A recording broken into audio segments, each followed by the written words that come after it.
महाराष्ट्र ही संतांची, विचारवंतांची, समाजसुधारकांची, क्रांतिकारकांची, वीर योद्ध्यांची भूमी आहे. आपण सर्वजण बसून घ्या.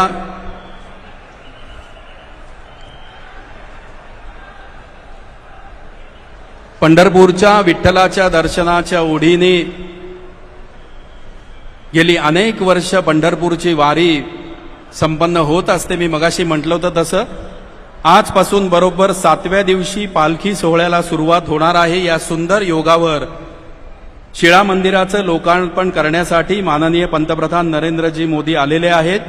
जगद्गुरू तुकाराम महाराजांचं दर्शन घेण्यासाठी आलेले माननीय नरेंद्र मोदीजी हे हिंदुस्थानातले पहिले पंतप्रधान आहेत.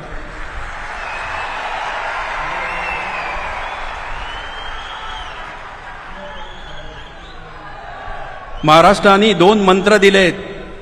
जगद्गुरू तुकाराम महाराजांनी दिलेला जय जय रामकृष्ण हरी आणि छत्रपती शिवाजी महाराजांनी धारकऱ्यांना दिलेला मंत्र हर हर महादेव. या समारंभाला उपस्थित असलेले माननीय पंतप्रधान नरेंद्रजी मोदी यांचा स्वागतपर सत्कार करण्याची विनंती मी अनुक्रमे 3 संस्थानांना करणार आहोत. सर्वप्रथम जगद्गुरू श्री संत तुकाराम महाराज संस्थान श्री क्षेत्र देहूचे अध्यक्ष श्रीयुत नितीन महाराज मोरे देहूकर हे तुकोबांची पगडी, उपर्ण, त्याचप्रमाणे तुकोबारायांच्या मूर्तीची प्रतिकृती आणि त्यांच्या समवेत श्री संत ज्ञानेश्वर महाराज संस्थानचे प्रमुख विश्वस्त, त्याचप्रमाणे श्री विठ्ठल रुक्मिणी मंदिरे समिती पंढरपूरचे सह अध्यक्ष हरिभक्त परायण गहिनीनाथ महाराज औसेकर आणि योगेशजी देसाई हे तुळशीचा हार माननीय पंतप्रधानांना प्रदान करतील. सर्वप्रथम तुकोबारायांची पगडी, उपर्ण.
मी श्रीयुत नितीन महाराज मोरे देहूकर यांना विनंती करतो, आपण जगद्गुरू तुकाराम महाराजांच्या मूर्तीची प्रतिकृती प्रदान करावी. तत्पूर्वी माननीय पंतप्रधान सगुण निर्गुणाचे टाळ आणि ब्रह्ममायेच्या चिपळ्या तर स्वीकार करून त्याचं 1-2-3 सेकंद वादन करून यानंतर श्रीयुत नितीन महाराज मोरे देहूकर हे जगद्गुरू तुकाराम महाराजांच्या मूर्तीची प्रतिकृती माननीय पंतप्रधानांना प्रदान करतायत.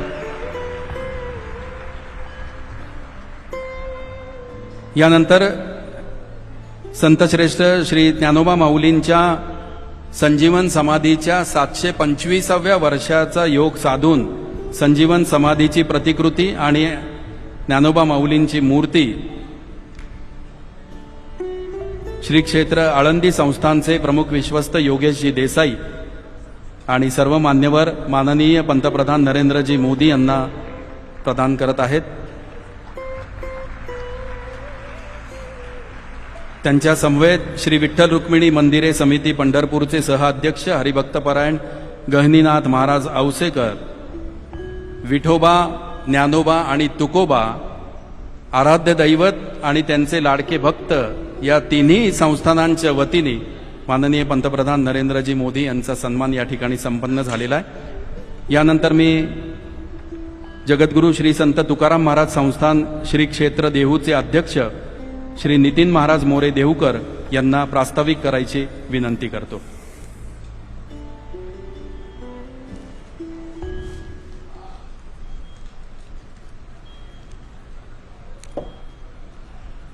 श्री संतांची या माथा चरणावरी साष्टांग करी हे दंडवत विश्रांती पावलो संभाळा उत्तरी वाढले अंतरी प्रेमसुख। आज जगद्गुरू संतश्रेष्ठ तुकाराम महाराजांच्या तपाने पावन झालेल्या पुण्यभूमी देहूनगरीमध्ये शिळा मंदिराच्या लोकार्पण सोहळ्यासाठी व वारकऱ्यांशी भक्तिप्रेमाचा संवाद करण्यासाठी देशातीलच नव्हे तर जगातील मानवाचे प्रेरणा स्तोत्र असलेले आपल्या देशाचे लाडके पंतप्रधान माननीय नरेंद्रजी मोदी साहेब यांचे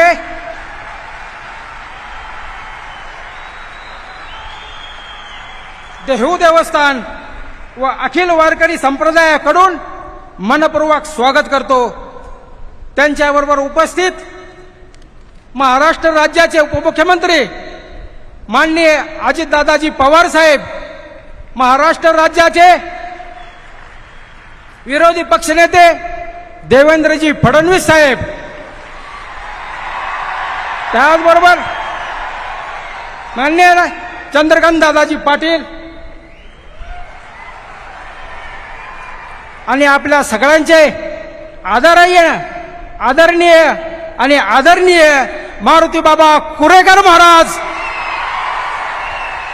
या सर्वांचं मी या ठिकाणी आपल्या सर्वांच्या वतीने स्वागत करतो आणि जगद्गुरू तुकोबारायांच्या शिळामिंदारा बाजव सांगण्याच्या धाडस करतो की जगद्गुरू तुकोबारायांची अभंगाची गाथा तमाम सर्व नागरिकांना, देशवासियांना, जगवासियांना प्रेरणादायक असताना सुद्धा ज्यावेळेस जगद्गुरू तुकोबारायांची गाथा इंद्रायणी नदीच्या डोहामध्ये बुडवण्यात आली आणि त्यानंतर जगद्गुरू तुकोबाराय 13 दिवस एका शिळेवरती अनुष्ठानासाठी बसले होते, तोच दैवी चमत्कार असा घडला की इंद्रायणी मातेला तीर्थक्षेत्राचा दर्जा मिळाला।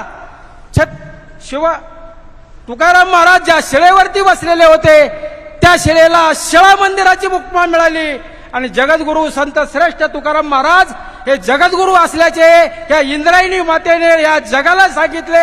ही जगद्गुरू तुकोबारायांची उंची आहे।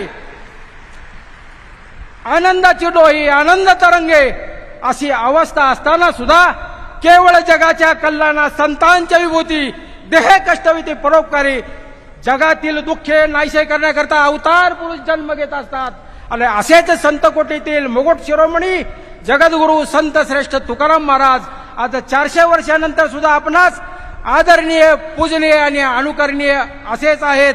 जगद्गुरू तुकोबारायांची अभंगाची गाथा आणि जगद्गुरू तुकोबारायांचं जीवन ह्यामध्ये काडीचाही संबंध नव्हता, काडीचाही फरक पडत नव्हता। आपण जे बोलतो ते वागून दाखवत होते।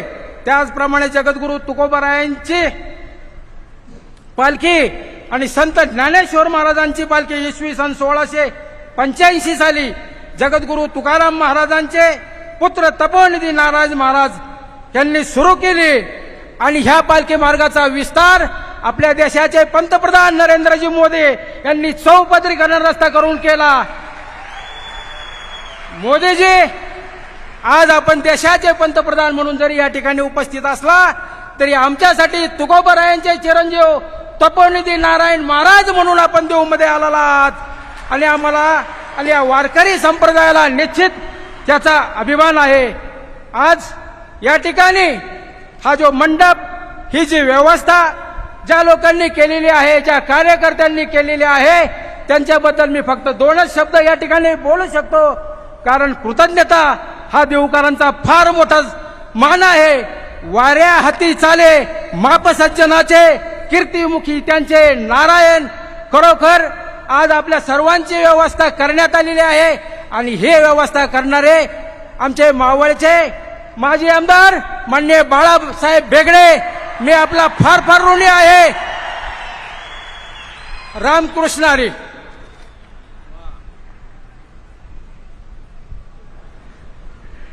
धन्यवाद नितीन महाराज।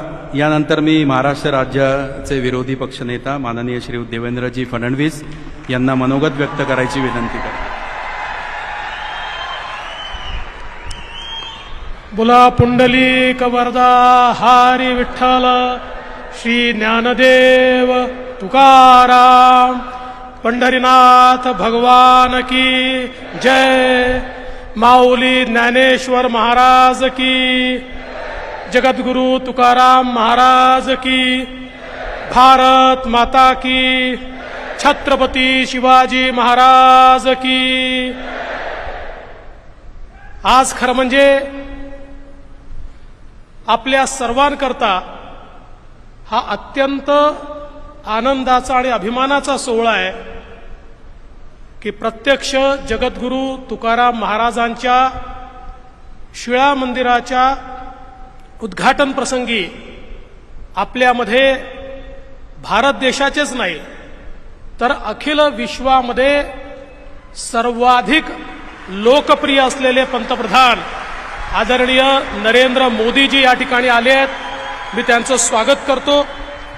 मंचावर उपस्थित महाराष्ट्राचे उपमुख्यमंत्री माननीय अजितदादा पवार, आमचे अध्यक्ष माननीय चंद्रकांतदादा पाटील, त्याचप्रमाणे विशेष रूपानं या ठिकाणी उपस्थित आपल्या सर्वांचेच अतिशय ज्येष्ठ मारुतीबुवा कुरेकर महाराज, त्याचप्रमाणे या मंदिर समितीचे अध्यक्ष नितीन महाराज मोरे, आचार्य तुषार भोसले, मंचासमोर बसलेली सर्व विद्वज्जन, सर्व संतगण आणि उपस्थित सर्व माझ्या वारकरी भगिनी आणि बंधूंनो, आपल्या सर्वांना जय हरी. मी स्वतःला अतिशय भाग्यशाली समजतो. कदाचित मागच्या जन्मात कुठली तरी पुण्याई केली असेल म्हणून आज या मंदिराच्या उद्घाटन प्रसंगी माननीय मोदीजींसोबत मला देखील उपस्थित राहता आलं. मी खरोखर नितीन बुवा आपले अतिशय मनापासून आभार मानतो. पवित्र ते कुळ, पावन तो देश, जिथे हरीचं दास घेती जन्म, कर्म धर्म त्याचे झाला नारायण, त्याचेनी पावन तिन्ही लोक. तुकाराम महाराजांनी खरं म्हणजे या ठिकाणी आपल्याला जी दिशा दिली, समाजामध्ये ज्या काळामध्ये नैराश्य होतं आणि आपण बघितलं तर यादव साम्राज्य संपल्यानंतर ज्या प्रकारे संपूर्ण समाज छिन्न विछिन्न झाला होता, श्रद्धेच्या जागी अंधश्रद्धा, बुवाबाजी, मोठ्या प्रमाणात कर्मकांड यामध्ये समाज लीन होत होता आणि मोठ्या प्रमाणात शोषण सुरू होतं.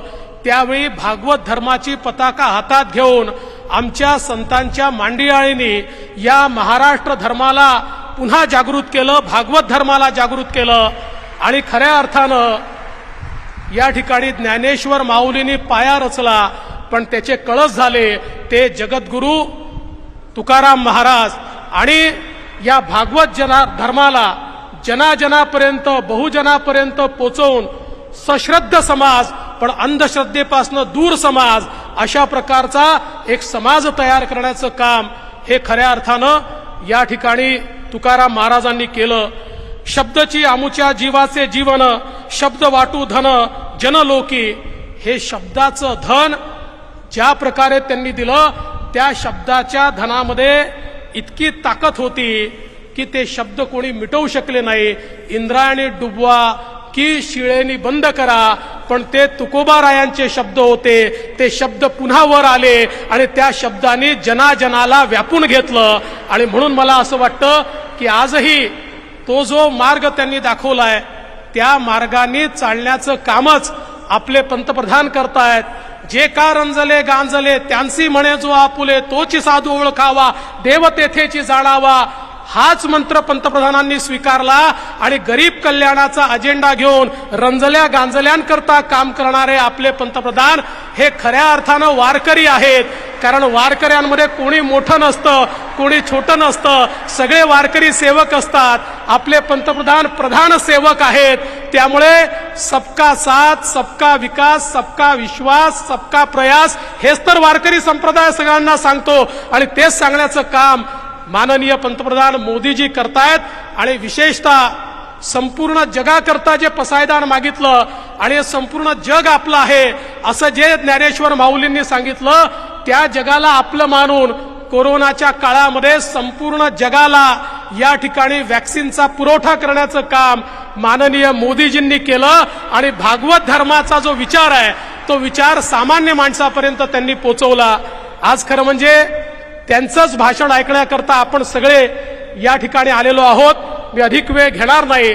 आपल्या सगळ्यांच्या वतीनं त्यांचं या ठिकाणी स्वागत करतो आणि तुकोबा रायाच्या चरणी लीन होऊन त्यांचा आशीर्वाद घेऊन या ठिकाणी माझं बोलणं संपवतो. जय हिंद, जय महाराष्ट्र, जय हरी.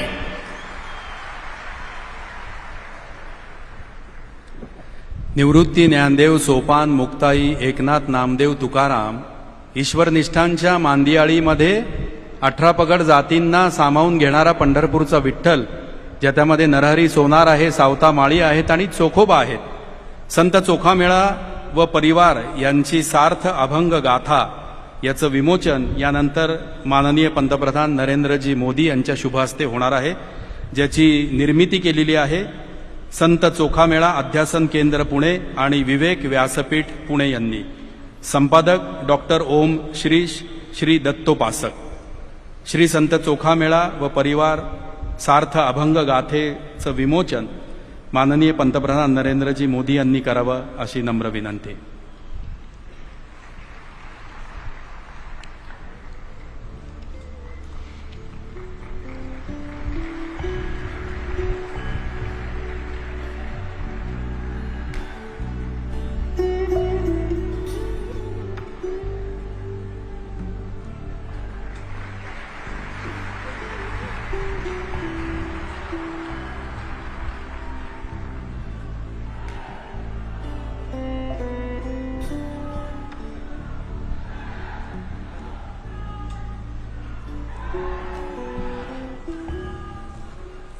माननीय नितीन महाराज मोरे आणि देवेंद्रजींनी आत्ता सांगितलं की माननीय मोदीजी इथे एक भक्त एक वारकरी म्हणून आलेले आहेत.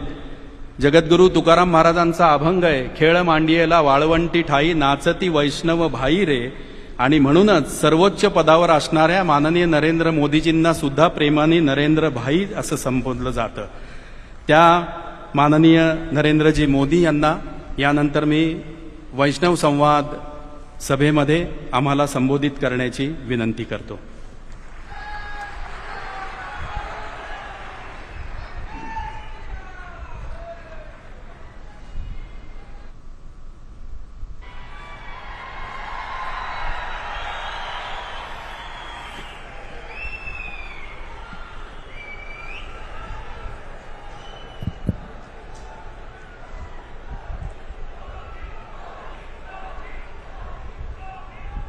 श्री विठ्ठलाय नमः.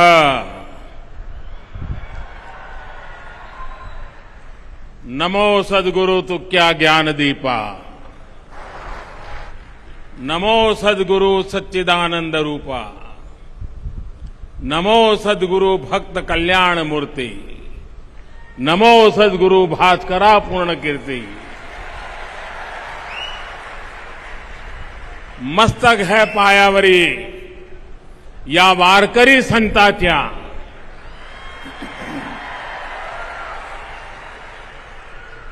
महाराष्ट्र के उपमुख्यमंत्री श्री अजित पवार जी, प्रतिपक्ष नेता श्री देवेंद्र फडणवीस जी, पूर्व मंत्री श्री चंद्रकांत पाटिल जी, वारकारी संत श्री मुरली बाबा कुरेकर जी, जगतगुरु श्री संत तुकाराम महाराज संस्थान के चेयरमैन नितिन मोरे जी, आध्यात्मिक अघाड़ी के प्रेसिडेंट आचार्य श्री तुषार भोसले जी, यहां उपस्थित संतगण, देवी और सज्जनों, भगवान विठ्ठल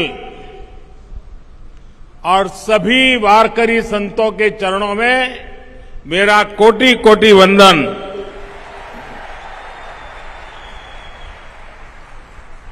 हमारे शास्त्रों में कहा गया है कि मनुष्य जन्म में सबसे दुर्लभ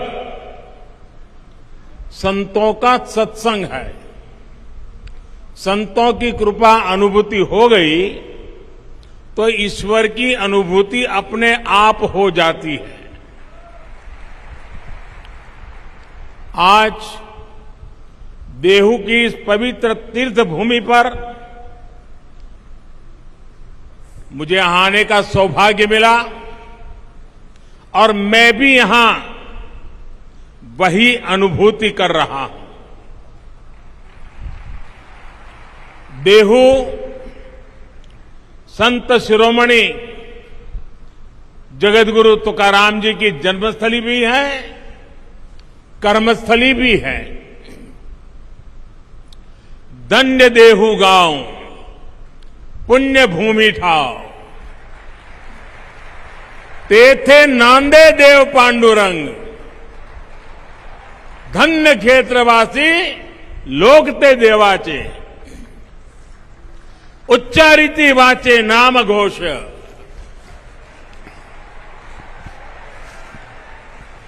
देहू में भगवान पांडुरंग का नित्य निवास भी है और यहां का जन जन स्वयं भी भक्ति से ओतप्रोत संत स्वरूप ही है। इसी भाव से मैं देहू के सभी नागरिकों को, मेरी माताओं बहनों को आदरपूर्वक नमन करता हूं। अभी कुछ महीने पहले ही मुझे पालकी मार्ग में 2 राष्ट्रीय राजमार्ग को 4 लेन करने के लिए शिलान्यास का अवसर मिला था। श्री संत ज्ञानेश्वर महाराज पालकी मार्ग का निर्माण 5 चरणों में होगा और संत तुकाराम महाराज पालकी मार्ग का निर्माण 3 चरणों में पूरा किया जाएगा। इन सभी चरणों में 350 किलोमीटर से ज्यादा लंबाई के हाईवे बनेंगे और इस पर 11,000 करोड़ रुपए से भी अधिक का खर्च किया जाएगा। इन प्रयासों से क्षेत्र के विकास को भी गति मिलेगी। आज सौभाग्य से पवित्र शिला मंदिर के लोकार्पण के लिए मुझे देहू में आने का सौभाग्य मिला है। जिस शिला पर स्वयं संत तुकाराम जी ने 13 दिनों तक तपस्या की हो, जो शिला संत तुकाराम जी के बोध और वैराग्य की साक्षी बनी हो, मैं मानता हूं कि वो सिर्फ शिला नहीं, वो तो भक्ति और ज्ञान की आधारशिला स्वरूप है। देहू का शिला मंदिर न केवल भक्ति की शक्ति का एक केंद्र है, बल्कि भारत के सांस्कृतिक भविष्य को भी प्रशस्त करता है। इस पवित्र स्थान का पुनर्निर्माण करने के लिए मैं मंदिर न्यास और सभी भक्तों का हृदयपूर्वक अभिनंदन करता हूं, आभार व्यक्त करता हूं। जगतगुरु संत तुकाराम जी की गाथा कहा था, जिन्होंने संवर्धन किया था, उन संताजी महाराज जगडाणे जी, इनका स्थान सदुम्बरे भी पास में ही है। मैं उनको भी नमन करता हूं। साथियों, इस समय देश अपनी आजादी का अमृत महोत्सव मना रहा है। हमें गर्व है कि हम दुनिया की प्राचीनतम जीवित सभ्यताओं में से एक है। इसका श्रेय अगर किसी को जाता है तो भारत की संत परंपरा को है, भारत के ऋषियों मनीषियों को है। भारत शाश्वत है क्योंकि भारत संतों की धरती है। हर युग में हमारे यहां देश और समाज को दिशा देने के लिए कोई न कोई महान आत्मा अवतरित होती रही है। आज देश संत कबीरदास की जयंती मना रहा है। ये संत ज्ञानेश्वर महाराज, संत निवृत्तिनाथ महाराज, संत सोपन देव और महान आदिशक्ति मुक्ताबाई जैसे संतों की समाधि का 725वां वर्ष भी है। ऐसी महान विभूतियों ने हमारी शाश्वतता को सुरक्षित रखकर भारत को गतिशील बनाए रखा। संत तुकाराम जी को तो संत बहनाबाई ने संतों के मंदिर का कलश कहा है। उन्होंने कठिनाई और मुश्किलों से भरा जीवन जिया। अपने समय में उन्होंने अकाल जैसी परिस्थितियों का सामना किया। संसार में उन्होंने भूख देखी, भूखमरी देखी।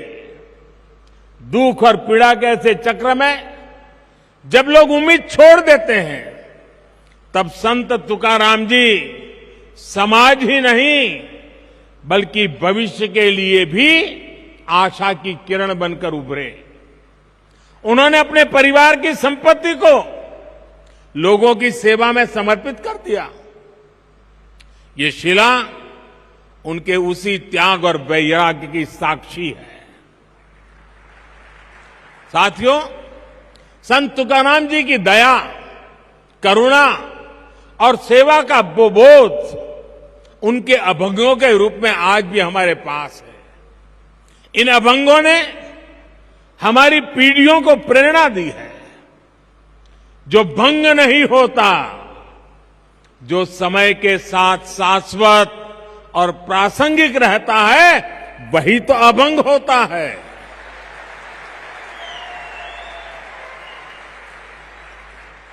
आज भी देश जब अपने सांस्कृतिक मूल्यों के आधार पर आगे बढ़ रहा है, तो संत तुकाराम जी के अभंग हमें ऊर्जा दे रहे हैं, मार्ग दिखा रहे हैं।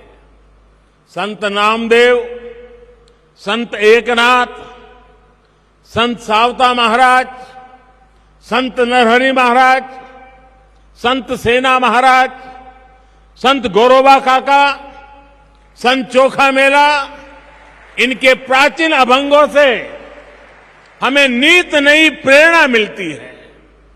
आज यहां संत चोखा मेला और उनके परिवार द्वारा रचित सार्थ अभंग गाथा के विमोचन का भी मुझे सौभाग्य मिला है। इस सार्थ अभंग गाथा में इस संत परिवार की 500 से ज्यादा अभंग रचनाओं को आसान भाषा में अर्थ सहित बताया गया है।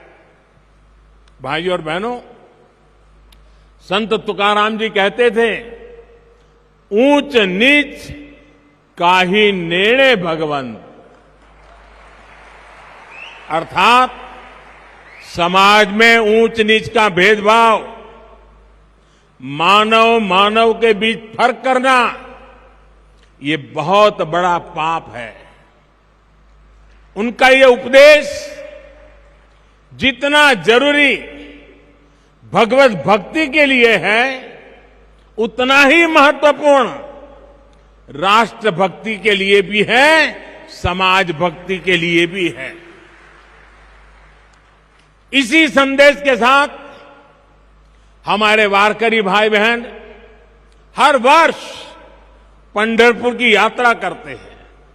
इसलिए आज देश सबका साथ, सबका विकास, सबका विश्वास, सबका प्रयास के मंत्र पर चल रहा है। सरकार की हर योजना का लाभ हर किसी को बिना भेदभाव मिल रहा है। वारकरी आंदोलन की भावनाओं को सशक्त करते हुए देश महिला सशक्तिकरण के लिए भी निरंतर प्रयास कर रहा है। पुरुषों के साथ उतनी ही ऊर्जा से वारी में चलने वाली हमारी बहनें पंडरी की वारी अवसरों की समानता का प्रतीक रही है। साथियों, संत तुकाराम जी कहते थे, जेका रंजले गांजले, जेका रंजले गांजले, त्यासी मणे जो आपुले, तोची साधू ओळखवा, देव तेथेची जाणवा. यानी समाज की अंतिम पंक्ति में बैठे व्यक्ति को अपनाना, उनका कल्याण करना, यही संतों का लक्षण है. यही आज देश के लिए अंत्योदय का संकल्प है, जिसे लेकर देश आगे बढ़ रहा है. दलित, वंचित, पिछड़ा, आदिवासी, गरीब, मजदूर, इनका कल्याण आज देश की पहली प्राथमिकता है. भाइयों और बहनों, संत अपने आप में एक ऐसी ऊर्जा की तरह होते हैं जो भिन्न भिन्न परिस्थितियों में समाज को गति देने के लिए सामने आते हैं. आप देखिए, छत्रपति शिवाजी महाराज जैसे राष्ट्र नायक के जीवन में भी तुकाराम जी जैसे संतों ने बड़ी अहम भूमिका निभाई है. आजादी की लड़ाई में वीर सावरकर जी को जब सजा हुई, तब जेल में वो हथकड़ियों की चिपली जैसा बजाते हुए तुकाराम जी के अभंग गाया करते थे. अलग अलग कालखंड, अलग अलग विभूतियां, लेकिन सबके लिए संत तुकाराम जी की वाणी और ऊर्जा उतनी ही प्रेरणादायक रही है. यही तो संतों की वो महिमा है जिसके लिए नेति नेति कहा गया है. साथियों, तुकाराम जी के इस शिला मंदिर में प्रणाम करके अभी आषाढ़ में पंढरपुर की जी यात्रा भी शुरू होने वाली है. चाहे महाराष्ट्र में पंढरपुर यात्रा हो या उड़ीसा में भगवान जगन्नाथ जी की यात्रा, चाहे मथुरा में व्रज की परिक्रमा हो या काशी में पंचकोशी परिक्रमा, चाहे चार धाम यात्रा हो या चाहे फिर अमरनाथ जी की यात्रा, ये यात्राएं हमारी सामाजिक और आध्यात्मिक गतिशीलता के लिए ऊर्जा स्रोत की तरह है. इन यात्राओं के जरिए हमारे संतों ने एक भारत श्रेष्ठ भारत की भावना को जीवंत रखा है. विविधताओं को जीते हुए भी भारत हजारों वर्षों से एक राष्ट्र के रूप में जागृत रहा है, क्योंकि ऐसी यात्राएं हमारी विविधताओं को जोड़ती रही है. भाइयों और बहनों, हमारी राष्ट्रीय एकता को मजबूत करने के लिए आज ये हमारा दायित्व है कि हम अपनी प्राचीन पहचान और परंपराओं को चैतन्य रखें. इसलिए आज जब आधुनिक टेक्नोलॉजी और इंफ्रास्ट्रक्चर भारत के विकास का पर्याय बन रहे हैं, तो हमें ये सुनिश्चित कर रहे हैं कि विकास और विरासत दोनों एक साथ साथ आगे बढ़े. आज पंढरपुर पालकी मार्ग का आधुनिकीकरण हो तो चार धाम यात्रा के लिए भी नए हाईवे बन रहे हैं. आज अयोध्या में भव्य राम मंदिर भी बन रहा है. काशी विश्वनाथ धाम परिसर भी अपने नए स्वरूप में उपस्थित है और सोमनाथ जी में भी विकास के बड़े काम किए गए हैं. पूरे देश में प्रसाद योजना के तहत तीर्थ स्थानों और पर्यटन स्थलों का विकास किया जा रहा है. महर्षि वाल्मीकि जी ने रामायण में भगवान राम से जुड़े जिन स्थलों का जिक्र किया है, रामायण सर्किट के रूप में उनका भी विकास किया जा रहा है. इन 8 वर्षों में बाबा साहब आंबेडकर के पंच तीर्थों का भी विकास हुआ है. चाहे महू में बाबा साहेब की जन्मस्थली का विकास हो, लंदन में जहां रखकर वो पढ़ा करते थे उस घर को स्मारक में बदलना हो, मुंबई में चैत्य भूमि का काम हो, नागपुर में दीक्षा भूमि को अंतर्राष्ट्रीय स्तर पर विकसित करने की बात हो, दिल्ली में महापरिनिर्वाण स्थल पर मेमोरियल का निर्माण हो, ये पंचतीर्थ नई पीढ़ी को बाबा साहब की स्मृतियों से निरंतर परिचित करा रही है। साथियों, संत तुकाराम जी कहते थे, असाध्यते साध्य करीता सायास, असाध्यते साध्य करीता सायास, कारण अभ्यास तुकामणे।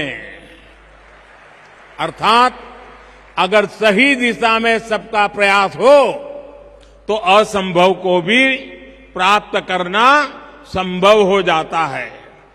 आज आजादी के 75वें साल में देश ने 100% लक्ष्यों को पूरा करने का संकल्प लिया है। देश गरीबों के लिए जो योजनाएं चला रहा है, उन्हें बिजली, पानी, मकान और इलाज जैसी जीवन की जीने की मौलिक जरूरतों से जोड़ रहा है। हम उन्हें 100% लोगों तक पहुंचाना है। इसी तरह देश ने पर्यावरण, जल संरक्षण और नदियों को बचाने जैसे अभियान शुरू किए हैं। हमने स्वस्थ भारत का संकल्प लिया है। हमें इन संकल्पों को भी 100% पूरा करना है। इसके लिए सबके प्रयास की, सबकी भागीदारी की जरूरत है। हम सभी देश सेवा के इन दायित्वों को अपने आध्यात्मिक संकल्पों का हिस्सा बनाएंगे तो देश का उतना ही लाभ होगा। हम प्लास्टिक मुक्ति का संकल्प लेंगे, अपने आसपास झीलों, तालाबों को साफ रखने का संकल्प लेंगे तो पर्यावरण की रक्षा होगी। अमृत महोत्सव में देश ने हर जिले में 75 अमृत सरोवर बनाने का भी संकल्प लिया है। इन अमृत सरोवरों को आप सभी संतों का आशीर्वाद मिल जाए, उनके निर्माण में आपका सहयोग मिल जाए तो इस कार्य की गति और बढ़ जाएगी। देश इस समय प्राकृतिक खेती को भी मुहिम के रूप में आगे बढ़ा रहा है। ये प्रयास वारकरी संतों के आदर्शों से जुड़ा हुआ है। हम कैसे प्राकृतिक खेती को हर खेत तक ले जाएं, इसके लिए हमें मिलकर काम करना होगा। अगले कुछ दिन बाद अंतर्राष्ट्रीय योग दिवस भी आने वाला है। आज जिस योग की दुनिया में धूम है, वो हमारे संतों की ही तो देन है। मुझे विश्वास है आप सब योग दिवस को पूरे उत्साह से मनाएंगे और देश के प्रति इन कर्तव्यों का पालन करते हुए नए भारत के सपनों को पूरा करेंगे।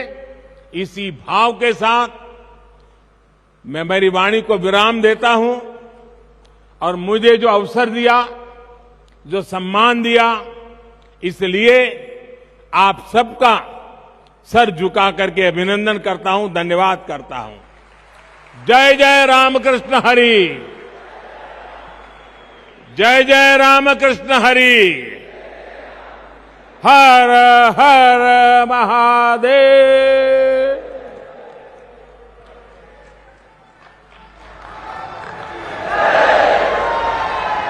जगद्गुरू श्री संत तुकाराम महाराज संस्थान श्री क्षेत्र देहूच्या वतीने या समारंभाला उपस्थित राहिलेले माननीय पंतप्रधान नरेंद्रजी मोदी, माननीय नामदार अजितदादा पवार, विरोधी पक्षनेते देवेंद्रजी फडणवीस, माननीय चंद्रकांतदादा पाटील, आदरणीय शांतीब्रह्म हरिभक्तपरायण मारुती बाबा कुरेकर आणि आचार्य तुषारजी भोसले, या सर्व मान्यवरांचे आम्ही खूप मनपूर्वक आभार मानतो। धन्यवाद।